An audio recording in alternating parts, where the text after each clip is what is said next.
11. 11 reasons why I moved to Spain and why specifically Costa del Sol. Let's get started.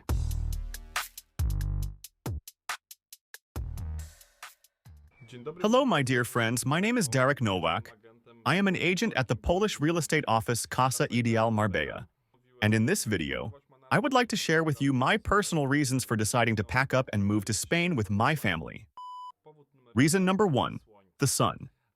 I think it won't be a surprise to anyone that this is one of the reasons. But listen, the sun here is truly enchanting. We won't argue whether there are 320 sunny days a year, or 335, or 328, or 315. It doesn't really matter. I'll tell you, it feels like the sun is always here because even if there are days when it rains, especially during the winter months from November to January, it rains for 2 days. And on the third day, the sun peeks through the clouds, and by the fourth day, it's practically full sunshine and really nice. The temperature rarely drops below 15 degrees Celsius, and when it does, we can actually say it's cold, and the locals sometimes even wear jackets. However, I'll tell you quite honestly, being here, the perceived temperature, like today, for example, as I'm recording this, it's February, and it's 16 degrees according to the weather app on my iPhone. However, for me, the perceived temperature is much higher. I practically have my sleeves rolled up, and it feels really nice and pleasant. If I had to compare it to the weather in Poland, I would say it's like late spring or early summer. And the temperature here is really great for living, which also reflects on the people here, as I'll discuss in the next point. Speaking of, reason number 2, smiling and relaxed people. And I must say, this is especially noticeable with our clients who come here often for just 3 to 4 days, or a week, to buy property here on the Costa del Sol. And on the first day, or the second day, you can still see some tension. They often still live with matters from Poland, which is understandable. Sometimes they get annoyed, wondering why lunch takes so long, why we sit for so long, why it takes so much time, and so on. After all, they need to look at investments and everything. But by the third or fourth day, everyone is really relaxed and gets the idea. And the sun has done its job as well.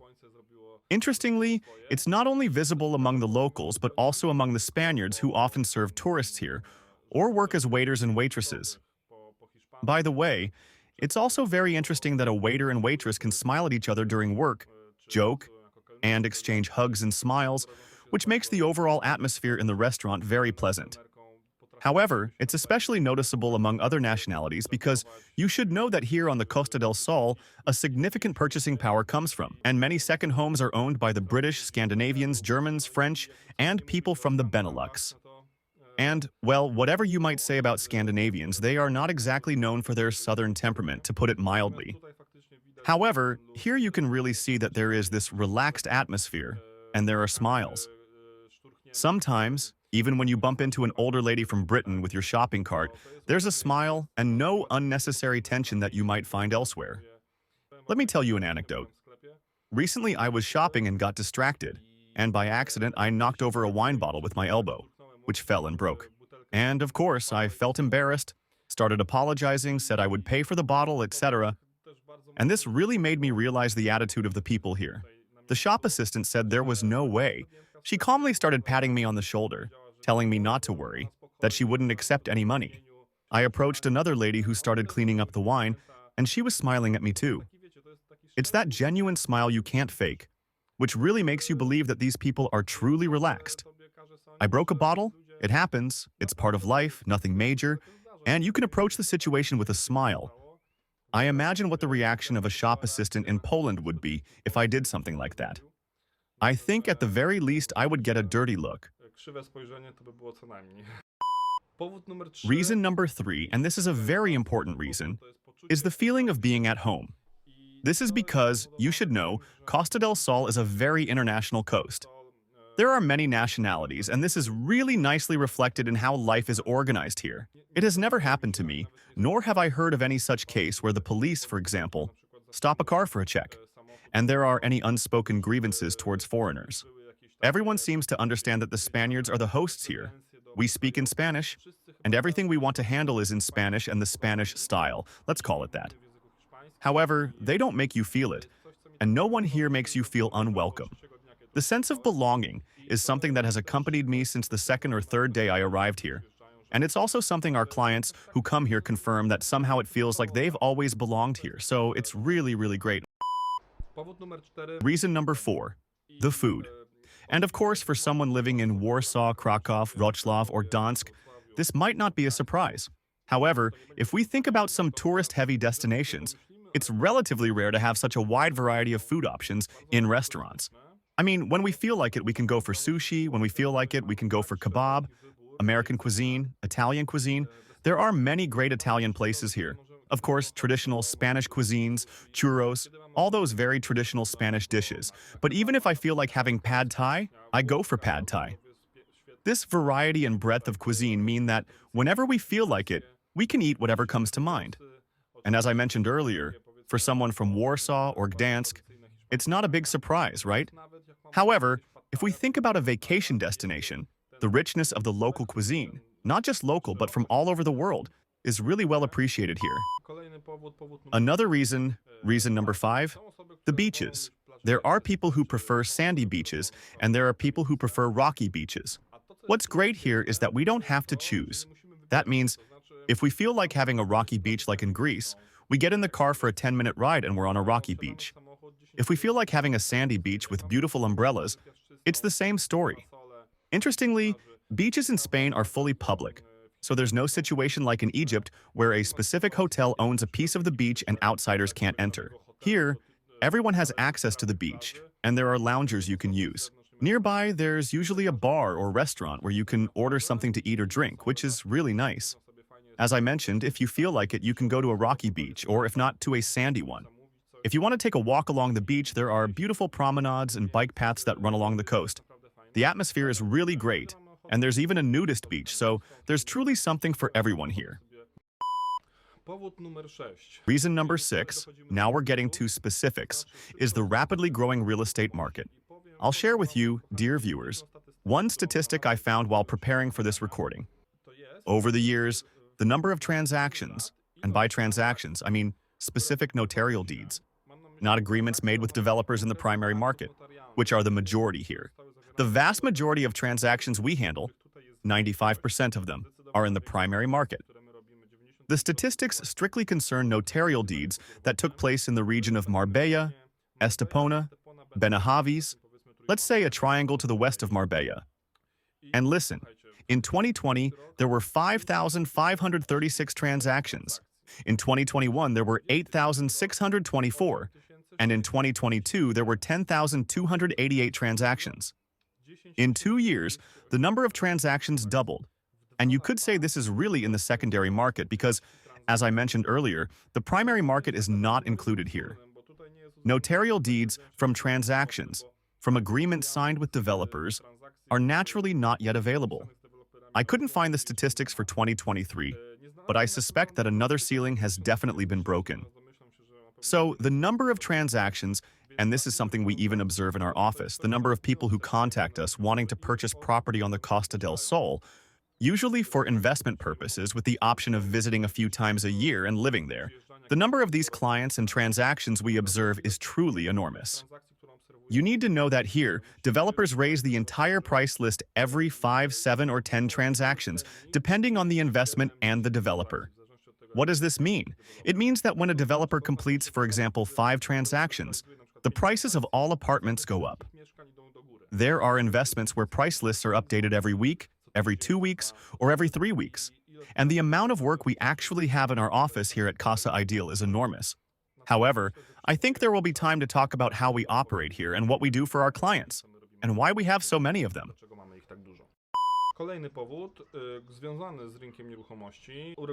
Another reason related to the real estate market is the regulation of the broker profession. I mean that the market here truly adheres to Western standards.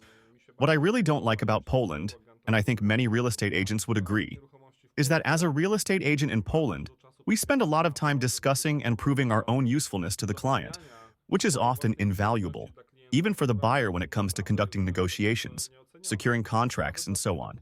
However, initially clients don't fully see this, and a lot of time has to be spent explaining to them why our work is so valuable and why it's worth paying us.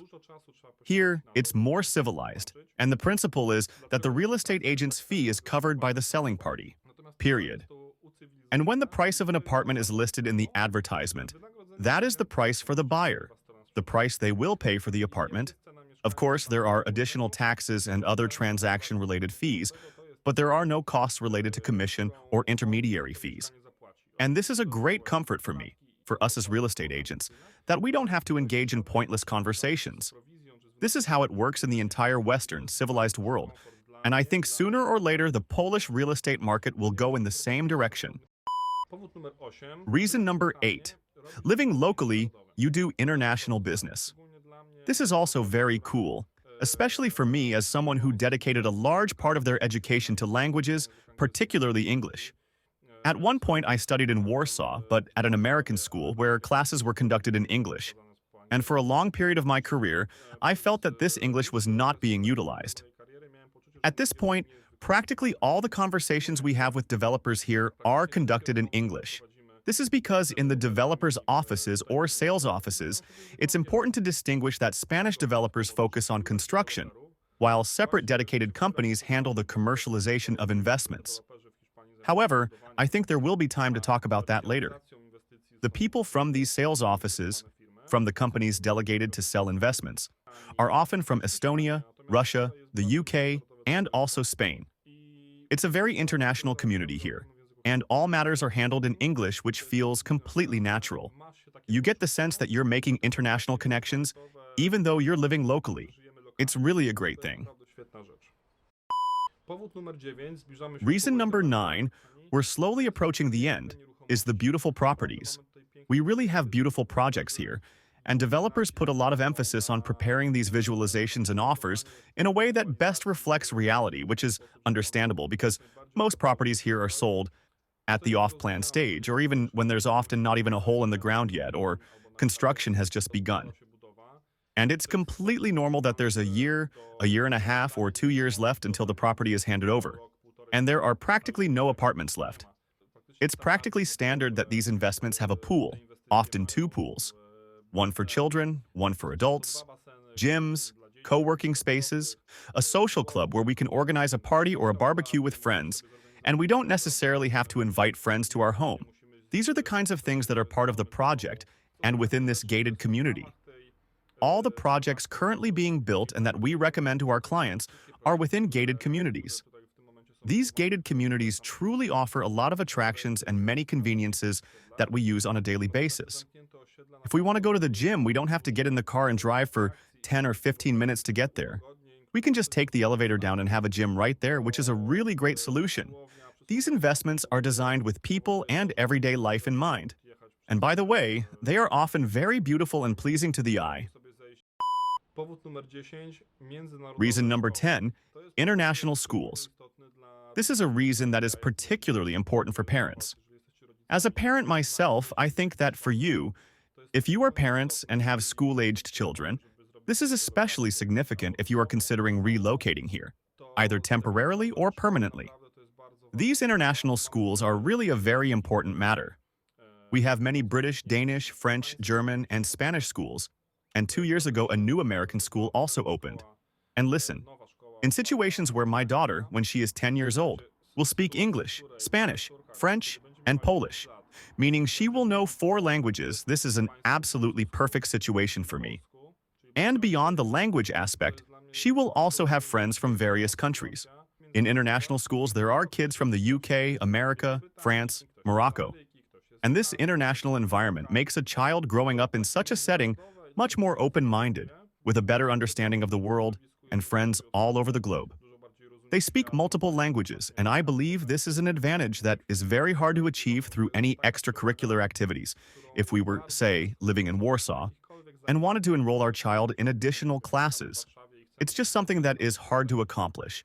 However, when a child is surrounded by such an environment and classes at school are conducted in various languages, and friends speak different languages, it is so enriching for the child that I believe it is a huge and very important matter. This is one of the main reasons, even though I'm mentioning it almost at the end, that my wife and I decided to move here.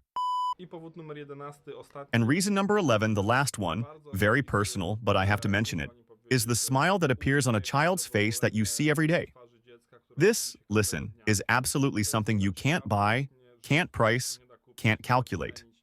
These are the moments when, it's 8:30 p.m., and we're still sitting on the beach playing, and the child doesn't want to go home.